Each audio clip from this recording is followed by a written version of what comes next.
10 बजे दूसरा राउंड, 1 बजे काउंटिंग समाप्त और बीबी दीदी टाटा गुड बाय। पूरे बंगाल से हम ममता की सिंडिकेट को समाप्त कर देंगे।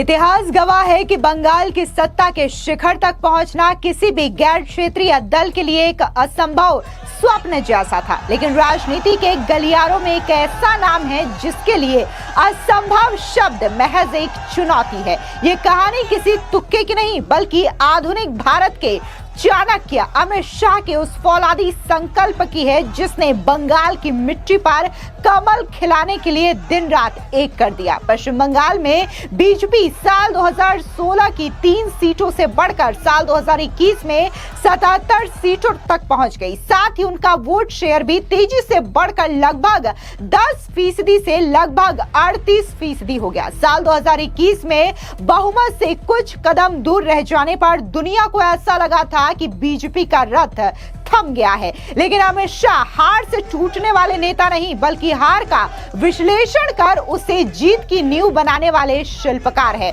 उन्होंने 39 विधानसभा सीटों को अपनी निजी रडार पर रख लिया जहां हार का अंतर 10,000 से कम था। उन्होंने बैठकों के बंद कमरे से निकल करके बूथ के अंतिम कार्यकर्ता तक एक स्पष्ट जवाबदेही तय की। यह अमित शाह का ही जादू था कि वरिष्ठ नेताओं की आपसी गुटबाजी खत्म हुई और पूरी पार्टी एक अनुशासित चुनावी मशीन में तब्दील हो गई।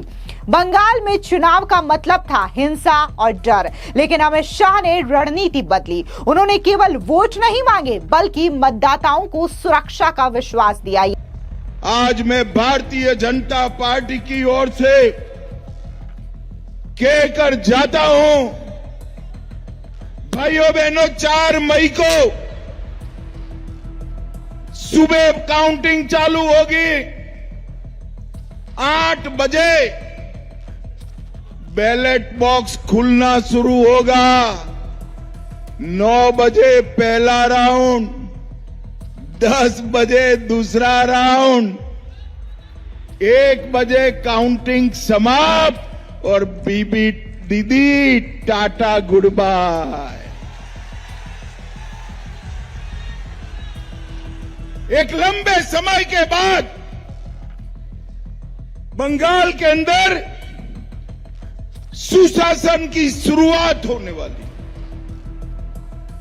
कवि गुरु की कल्पना का, महर्षि अरविंद की कल्पना का और श्यामा प्रसाद मुखर्जी की कल्पना का सोनार बांग्ला बनाने की शुरुआत भारतीय जनता पार्टी की सरकार करेगी। मित्रों, भारतीय जनता पार्टी की सरकार।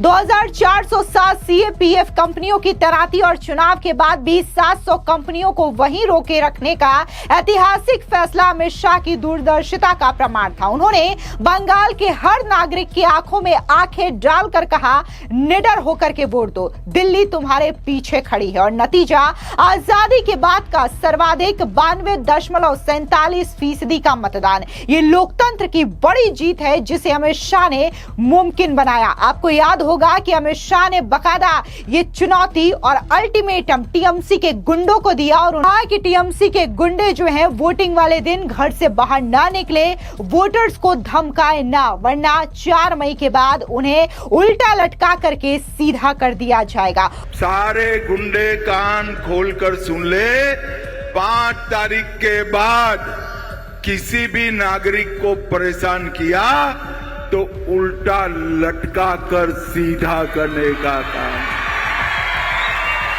और भाइयों बहनों, 23 तारीख को डरना मत।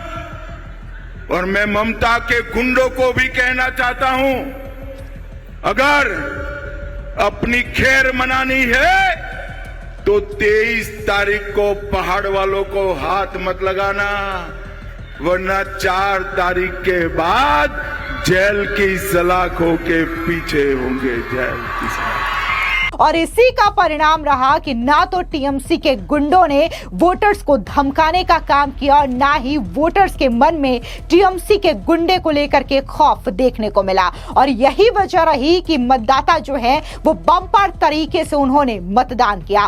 बड़ी जनसभाएं हेडलाइंस बनाती है, लेकिन चुनाव पन्ना प्रमुख जिताते हैं। अमित शाह ने अपने इस अचूक मॉडल को बंगाल की गलियों में उतार दिया।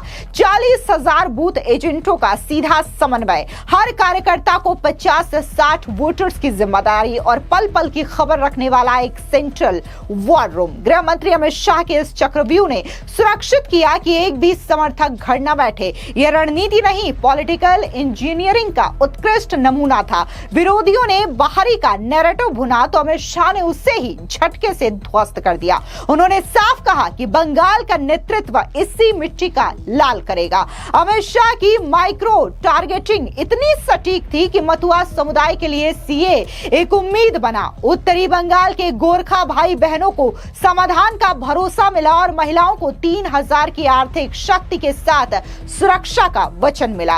अमित शाह ने बंगाल की दुखती रग पर हाथ रखा। उन्होंने घुसपैठ को केवल मुद्दा नहीं बल्कि राष्ट्रीय सुरक्षा का सवाल बताया।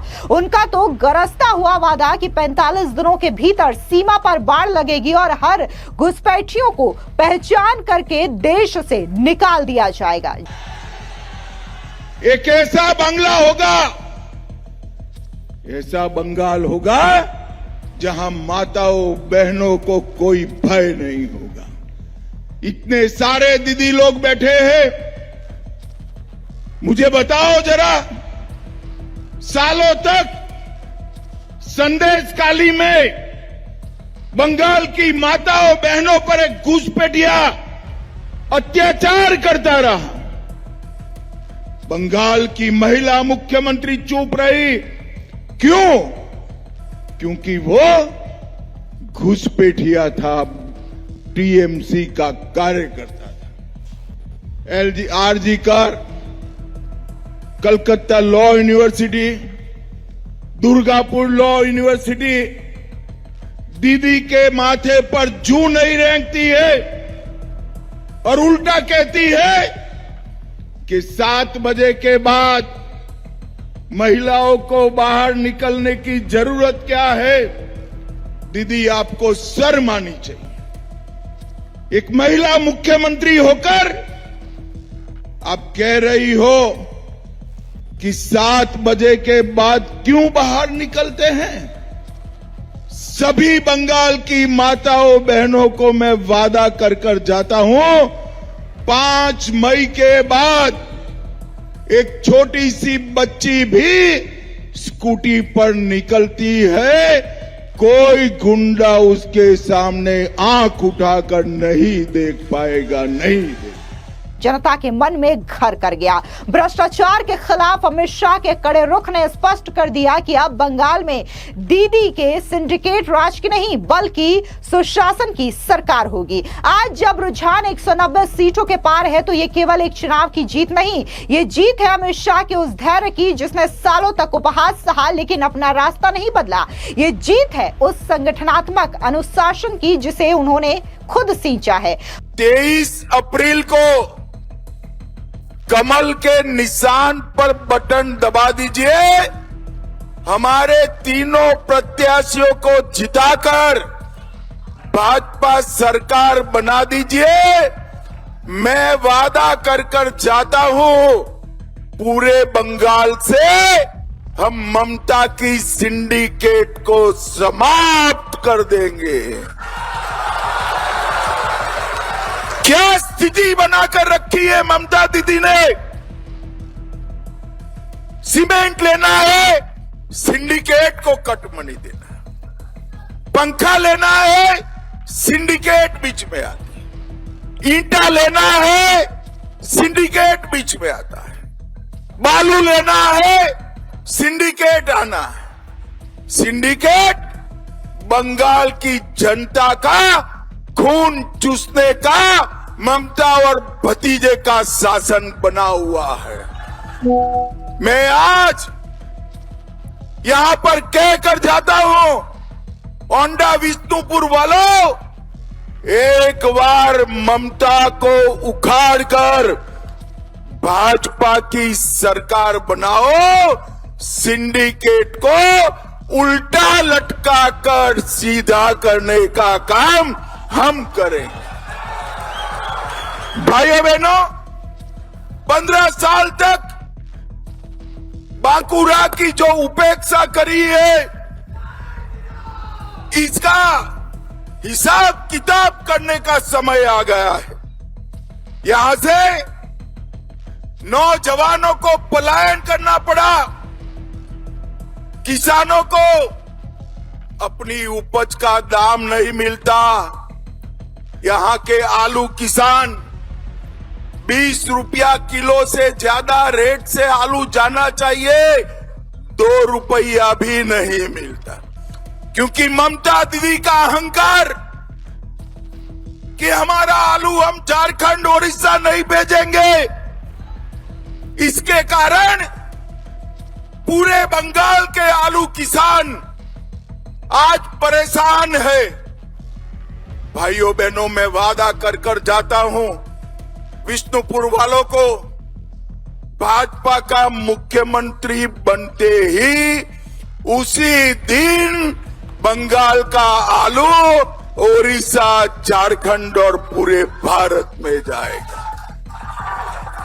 पश्चिम बंगाल में पहली बार बीजेपी की एकल पार्टी बहुमत की सरकार अमित शाह के चाणक्य नीति का वो स्वर्ण अध्याय है जिसे आने वाली पीढ़ियां राजनीति के पाठ के रूप में पढ़ेंगी। साल 2026 में पश्चिम बंगाल में बीजेपी की जीत ये दिखाती है कि एंटी इनकम्बेंसी मौके तो बनाती है, लेकिन स्ट्राइक प्लानिंग, ऑर्गेनाइजेशनल डिसिप्लिनली और बूथ लेवल पर काम करना ही आखिर में चुनावी नतीजे तय करता है। अमित शाह के अंडर कैंपेन का माइक्रो मैनेजमेंट और टारगेटेड मोबिलाइजेशन की ओर झुकाव ने चुनावी सपोर्ट को एक निर्णायक जनादेश के रूप में तब्दील कर दिया, जिससे राज्य में पार्टी के नजरिए में एक स्ट्रेटेजिक बदलाव आया है। संकल्प से सिद्धि तक अमित शाह का बंगाल विजय वाकई में एक ऐतिहासिक माना जा रहा है। फिलहाल इस पूरी रिपोर्ट को लेकर के आपकी क्या राय है, कमेंट सेक्शन में जरूर बताएं। धन्यवाद।